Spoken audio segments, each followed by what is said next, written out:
आज की कहानी में एक पति पत्नी का शक ले लेता है एक तीसरे की जान। उसे इतना गहरे गड्ढे में दाब दिया जाता है, करीबन 7 फीट गहरे गड्ढे में। और जब खुलासा होता है तो पति के पास जो शब्द होते हैं उनका आप विश्वास नहीं कर सकते। आज की जो कहानी है वो वाकई में रुला देने वाली है। नमस्कार, मैं महक चौधरी। आज की जो सच्ची घटना मैं लेकर आई हूँ, ये घटना हमारे सामने हरियाणा के रोहतक से निकल कर आ रही है। रोहतक, जहाँ पर एक यूनिवर्सिटी है, बाबा मस्तनाथ विश्वविद्यालय है, वहाँ पर एक योगा टीचर होता है जो कि बेहद ही अच्छे स्वभाव का होता है। योगा टीचर जो कि कहीं दूर से था, लेकिन वो रहता था रोहतक में किराए का कमरा लेकर। एक घर है और उस घर में पति पत्नी हैं, उनके बच्चे हैं, और उसी के ऊपर वाला कमरा जो है वो किराए पर दिया हुआ है। उस कमरे में वो व्यक्ति रहता है और रहने के बाद वो जो थोड़ी बहुत सामान की ज़रूरत पड़ती है तो वो उस मकान मालकिन से ले लिया करता है। उसका जो पति है वो एक बहुत बड़ा ज़मींदार है। घर में कमरा खाली पड़ा होता है तो उसे किराए पर दे देते हैं। हालाँकि वो कई बार मना करता है क्योंकि वो थोड़े शकी किस्म का इंसान था। उसका नाम होता है मथुरा। और मथुरा अब अपने उस घर का किराया उसे लेने जाता है तो वो बहुत अच्छे से बात करता है, और कभी-कभी जब तक वो किराया लेने जाया करता उससे पहले ही वो उस किराए को उसकी पत्नी को दे दिया करता। और जब मथुरा अपनी पत्नी को पूछा करता कि किराया दिया है वो कहाँ है, तो वो कह दिया करती कि घर में खर्च हो गया। इन्हीं बातों से शुरुआत होती है एक शक की। एक शक जो उसके दिमाग में इस कदर दौड़ता है कि इस तरीके से वहाँ पर जो अंजाम किया गया उस व्यक्ति का, सब लोगों की आंखों में आंसू आ जाते हैं।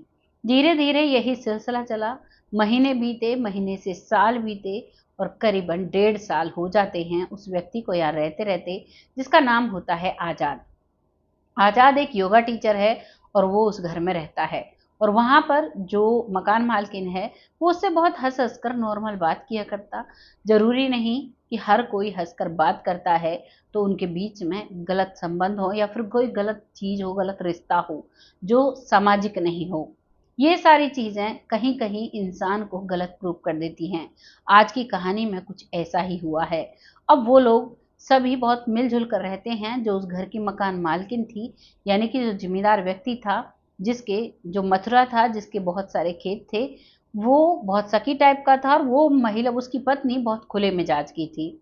अब ये खुला मिजाज ही एक शक की सुई खड़ी कर देता है, और अब धीरे-धीरे जो मथुरा है वो उन पर निगरानी रखना शुरू करता है। निगरानी में जब वो अपने कॉलेज जाया करता आज़ाद, तो वो कहकर जाता, भाभी जी नमस्ते, और वो हँसकर नमस्ते ला लिया करती। और जब वो शाम को आया करता तो वो अपने लिए कुछ खाने के लिए लाया करता, तो कभी-कभी उनके बच्चों के लिए खाने के लिए ले आया करता। जबकि ये नॉर्मल होता है यंग एज में, जब लोग बाहर जॉब वगैरह करते हैं, पैसों की कमी नहीं होती, बस वो प्यार ढूँढते रहते हैं बच्चों का, और बच्चों में वो बहुत खुश हुआ करता। बच्चों को भी वो योग करा दिया करता और बहुत अच्छे से उन बच्चों के साथ घुला-मिला रहा करता। अब यही बात मथुरा के दिमाग में खटकती है। वो कहता है कि ऐसा कैसे हो सकता है? मैं तो किसी के बच्चों पर ना ही तो प्यार करता हूँ, ना ही मैं किसी से इतना हँसकर बात करता हूँ। ये व्यक्ति मेरी पत्नी से इतना हँसकर बात करता है, मेरे बच्चों पर इतना दया खाता है, कहीं न कहीं कोई चक्कर है।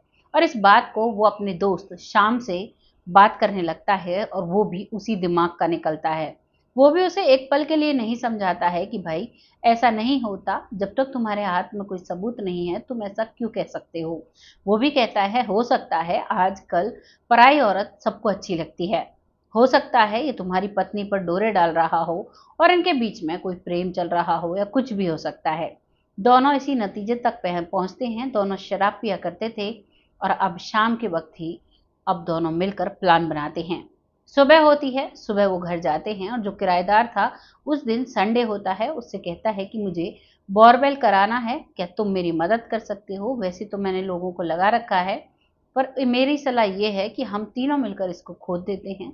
तो वो भी बहुत खुले मिजाज का था, कहता है कोई दिक्कत परेशानी नहीं है, चलिए। और तीनों मिलकर अब उसे खोदना शुरू करते हैं। जब उसे वो खोदते हैं तो वो काफ़ी गहरा हो जाता है, करीबन 7 फीट गहरा, और वहीं पर उसे खोदते हुए उन्हें शाम हो जाती है।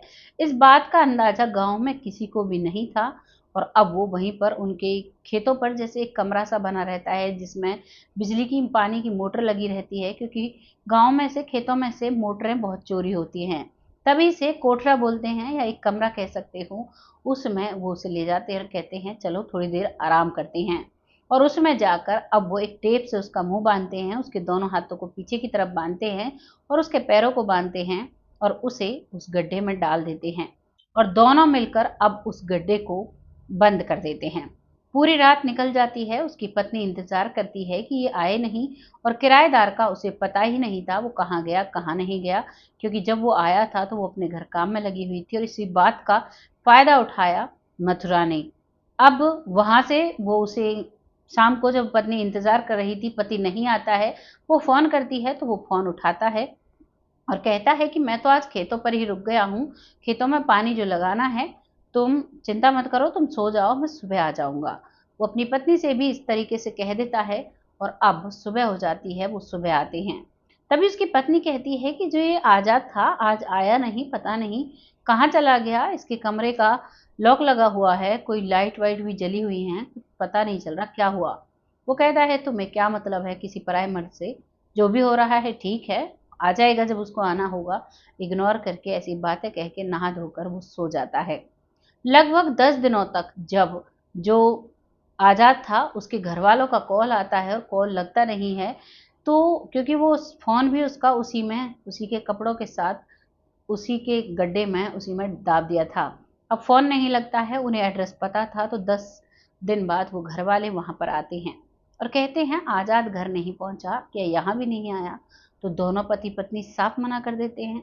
पत्नी को तो वाकई में पता नहीं था, लेकिन पति जो है वो झूठ बोलता है और वो साफ मना करते हैं। तभी वो माता पिता उसकी कंप्लेंट डालते हैं कि हमारा बेटा कहीं चला गया है, मिसिंग कंप्लेंट दर्ज कराते हैं। पुलिस एक्शन मोड में आती है और पुलिस अब कॉल डिटेल्स निकालने लगती है। कॉल डिटेल से पता चलता है कि जो मथुरा था उसने दिन में भी उसे कई बार कॉल किए थे और कई बार उनकी बातें हुई थी। जब वो वहाँ खेतों पर शराब वगैरह पी रहे थे तो कई चीज़ें उससे मंगवाई थी। वो योगा टीचर था, वो फिट एंड फाइन रहता था। वो जैसे दूसरे किले मतलब गांव से बाहर निकलते हैं खेतों पर, खेतों के रास्ते पर एक दुकान थी जिस पर से वो कुछ खाने के लिए लेकर आया था। तब भी कई बार फ़ोन किए थे, तो लास्ट कॉल जो था वो मथुरा का उसके फ़ोन पर था। अब पुलिस मथुरा से पूछताछ करती है कि बताओ आज़ाद कहाँ है? और जो मथुरा था उसके फ़ोन से उससे दूसरा कॉल, कई कॉल उसके दोस्त शाम को थे। पुलिस सारे चक्रव्यूह को समझती है और जैसे ही आज़ाद के बारे में पुलिस पूछती है तो मथुरा घबरा जाता है और उसकी इस घबराहट से ही पुलिस भांप जाती है कि हो ना हो कुछ इसी ने किया है। अब पुलिस उसे पकड़ती है और उसे पूछताछ शुरू करती है। पूछताछ में थोड़ी ही देर में वो राज उगलने लगता है। वो लाल ताता हो जाता है और कहता है कि ये मेरी पत्नी के साथ अवैध संबंधों में था और ये मेरी पत्नी से प्यार करता था और मेरी पत्नी भी इसे प्यार करती थी, इसीलिए मैंने ये कांटा हटा दिया। इस बयान का जब पत्नी को पता चलता है तो वो जोर जोर से रोने लगती है। वो कहती है मैं तो उसे छोटा भाई मानती थी और हमारे बीच तो ऐसा कुछ नहीं था, वो मुझसे राखी भी बंधवाई थी उसने पिछली बार, ये इन बातों को कैसे भूल गई? जबकि जो उसका पति था उसे उसने बताया भी था, लेकिन वो उन सबको भूल जाता है और एक शक की सुई पर एक योगा टीचर की जान ले लेता है।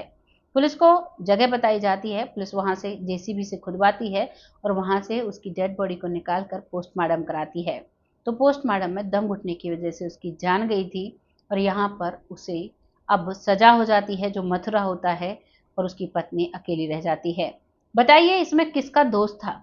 उस पत्नी ने जिसने एक व्यक्ति को भाई माना और कोशिश करती थी उसकी मदद हो जाए, वो भाई भी कोशिश करता था उसकी बहन की मदद हो जाए, लेकिन यहाँ पर जो पति है वो सब कुछ गलत समझ जाता है। अब बहुत से लोग कहेंगे ऐसा नहीं है, कुछ ना कुछ हुआ होगा, लेकिन पुलिस ने पूरी जांच पड़ताल की, उनकी कभी भी ऐसी कोई बात नहीं हुई। कॉल डिटेल्स में सब कुछ आ जाता है और उस महिला का जो बिहेव था वो बिल्कुल ऐसे बिलक रही थी जैसे अपने छोटे भाई के लिए बिलक रही हो। वो उसे अपना छोटा भाई मानती थी और उसके जो बच्चे थे वो मामा मामा कहा करते थे। कभी कभी शक की सुई इतनी गहरी हो जाती है कि इंसान आपा खो देता है। आज मथुरा और श्याम दोनों जेल में हैं और वो उसकी पत्नी अकेली अपने बच्चों को पालती है। खेतों में मजदूर काम कर लेते हैं। गांव में जिंदगी जो है इतनी कठिन नहीं होती, लेकिन आप समझ सकते हो यंग एज में अगर पति दूर हो जाता है तो महिला का क्या हाल होता है। बहुत सारी जिम्मेदारियां होती हैं। बहुत सारी चीज़ें होती हैं। ये कहानी यहाँ समाप्त हो जाती है। आपको ये कहानी जैसी भी लगी कमेंट सेक्शन में ज़रूर बताइएगा। लोगों के साथ शेयर करिएगा। इन कहानियों को लाना आपको एक चेतावनी देना होता है कि कभी-कभी कान का सुना भी गलत हो जाता है, आँख का देखा भी गलत हो जाता है। इसीलिए जाँच-पड़ताल करके कोई भी फैसला लें और कभी भी कानून को अपने हाथ में ना लें। यहाँ पर उसका पति अगर कानून को हाथ में नहीं लेता, कानून की मदद लेता तो शायद ये गुत्थी वहीं सुलझ जाती और आज आज़ाद जीवित होता और आज मथुरा जेल में ना होता। लेकिन उसने अपनी बुद्धि का इस्तेमाल किया, कानून को बहुत छोटा समझा, तो आज वो भुगत रहा है। उसकी पत्नी और उसके बच्चे भी भुगत रहे हैं, जो कि बिल्कुल निर्दोष थे। और आज़ाद जो कि बेहद ही निर्दोष था, जो बहुत मेहनत करके अपने माता-पिता का सपना पूरा करने के लिए जॉब करने के लिए आया था। आपको जो भी लगा है कमेंट में लिखिएगा। आज कहानी यहीं पर समाप्त हो जाती है। आप लोगों के नाम नहीं ले पाऊँगी, अगले वीडियो में ज़रूर ले पाऊँगी। तब तक आप सब खुश रहें, आबाद रहें। भगवान से ही दुआ करती हूँ। तब तक के लिए जय हिंद, जय भारत।